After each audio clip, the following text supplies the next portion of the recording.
یہ قرآن ایک بابرکت کتاب ہے جسے ہم نے آپ صلی اللہ علیہ وسلم پر نازل کیا تاکہ لوگ اس پہ غور اور فکر کریں اور تاکہ اہل فہم اس سے نصیحت حاصل کریں۔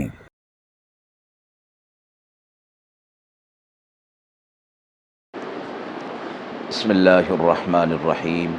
السلام علیکم ورحمۃ اللہ وبرکاتہ۔ ناظرین کرام، درس قرآن مجید کے آج کے اس پروگرام میں ہم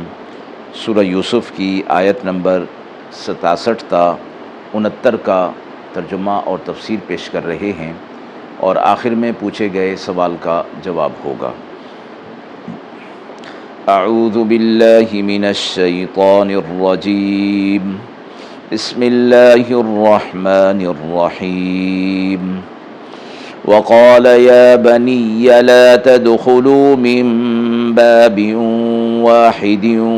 وادخلوا من أبواب متفرقة وما أغني عنكم من الله من شيء إن الحكم إلا لله عليه توكلت وعليه فليتوكل المتوكلون ولما دخلوا من حيث أمرهم أبوهم ما كان يغني عنهم من الله من شيء إلا حاجة في نفس يعقوب قضاها وَإِنَّهُ لَذُو عِلْمٍ لِّمَا عَلَّمْنَاهُ وَلَكِنَّ أَكْثَرَ النَّاسِ لَا يَعْلَمُونَ وَلَمَّا دَخَلُوا عَلَى يُوسُفَ آوَىٰ إِلَيْهِ أَخَاهُ قَالَ إِنِّي أَنَا أَخُوكَ فَلَا تَبْتَئِسْ بِمَا كَانُوا يَعْمَلُونَ۔ آیت مبارکہ کا ترجمہ ملاحظہ فرمائیں۔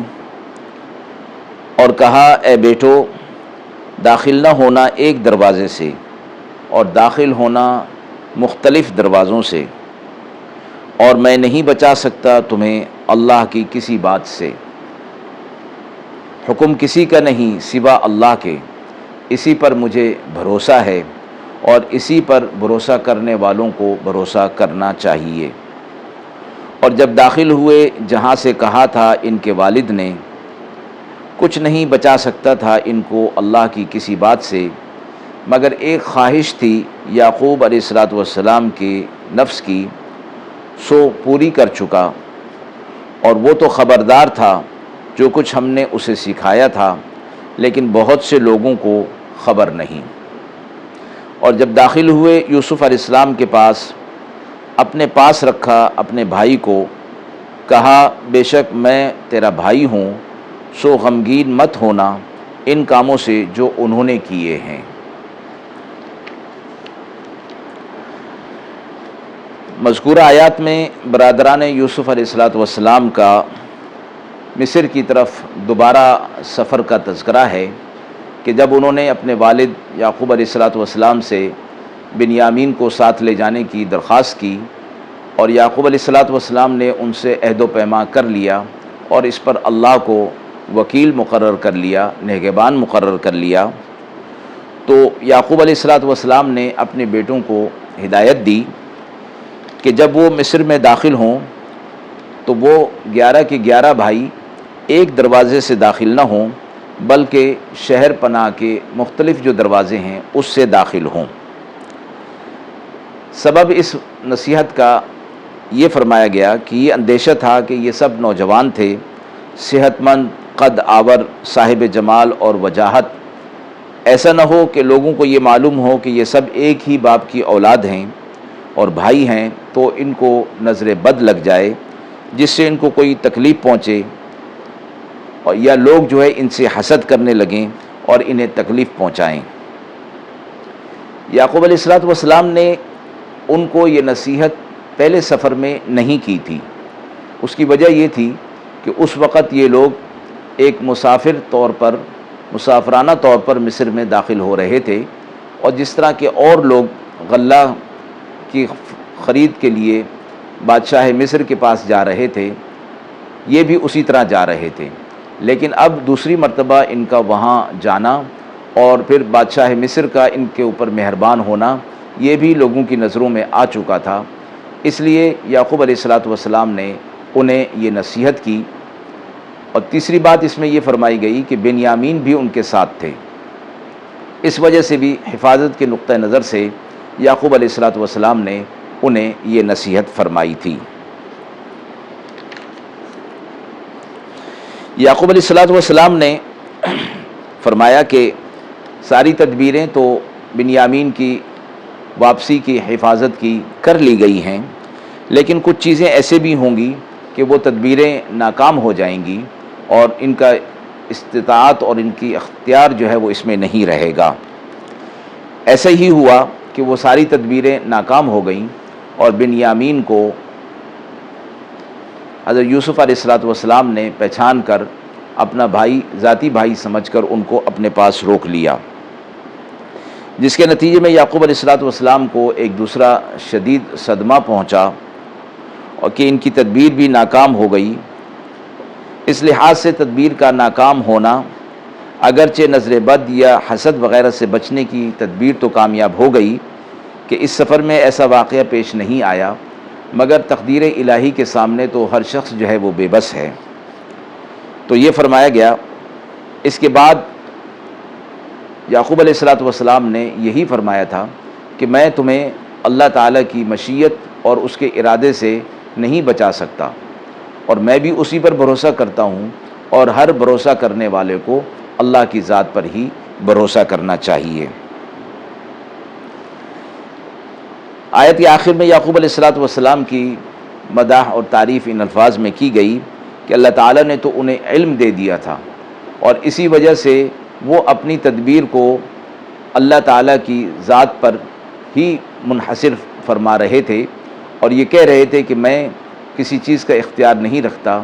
اللہ تعالیٰ کی مشیت اور ارادہ ہی سب کچھ کرنے والا ہے۔ اس حوالے سے فرمایا گیا کہ ہم نے تو ان کو اپنی طرف سے علم جو عطا فرمایا تھا، اس بنا پر وہ اللہ تعالیٰ پر توکل جو ہے وہ کر رہے تھے، لیکن اکثر لوگ جو ہے وہ اس بات کا علم نہیں رکھتے۔ یعنی اس بات کے اندر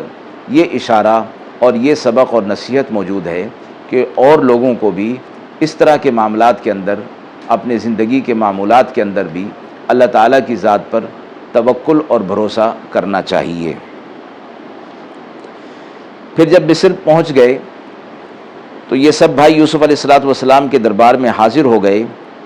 یوسف علیہ السلام نے دیکھا کہ ان کے بھائی، یہ جو اشخاص آئے تھے، انہوں نے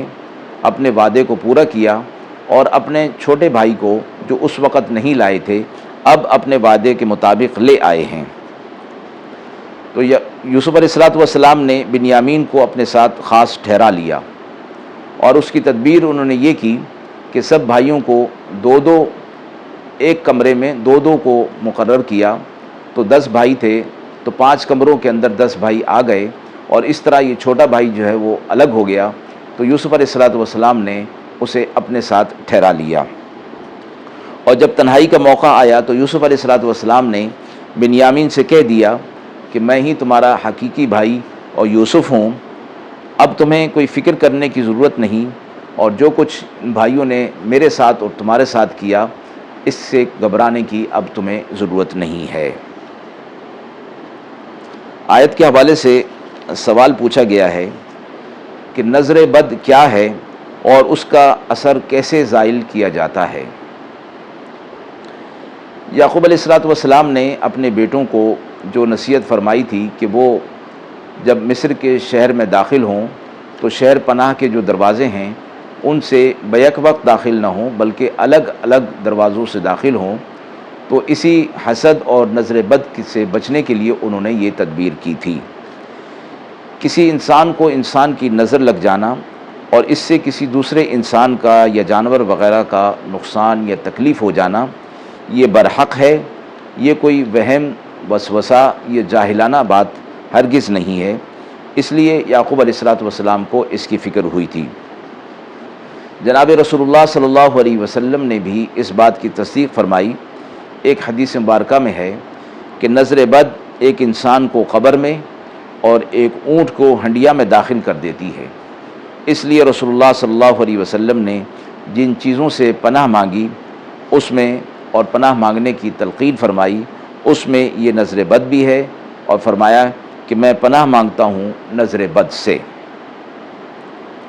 حضرات صحابہ اکرام کے واقعے کے اندر بھی اس طرح کی صورت موجود ہے کہ ایک صحابی نے دوسرے صحابی کو غسل کرتے ہوئے دیکھا، تو ان کو بجائے اس کے کہ وہ اس کو اللہ تعالیٰ کی طرف رجوع کرتے اور وہ یہ کہتے کہ ماشاء اللہ، یعنی جیسا اللہ نے چاہا، بلکہ انہوں نے اس کی تعریف یوں کی کہ میں نے ایسا خوبصورت بدن آج تک نہیں دیکھا۔ بس اس بات کا کرنا تھا کہ وہ صحابی بخار میں مبتلا ہو گئے۔ جب اس کی اطلاع آپ صلی اللہ علیہ وسلم کو ہوئی تو آپ نے یہ علاج تجویز فرمایا کہ عامر بن ربیعہ، یعنی جن کی نظر لگی تھی، ان کو حکم دیا کہ وہ وضو کریں اور وضو کا پانی کسی برتن میں جمع کریں، اور یہ پانی ان صحابی جن کا نام سہل بن حنیف آتا ہے ان کے بدن پر ڈال دیا جائے۔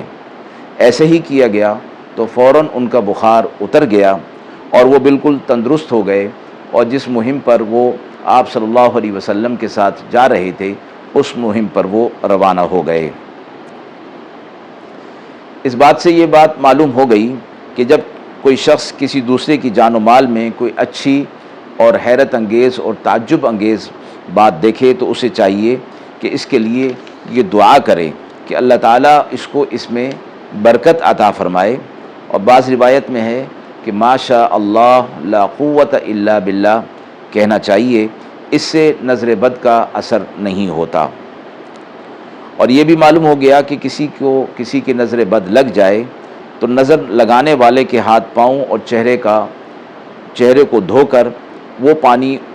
اس کے بدن پر ڈال دینا نظر بد کے اثر کو زائل کر دیتا ہے۔ وآخر دعوانا ان الحمد للہ رب العالمین۔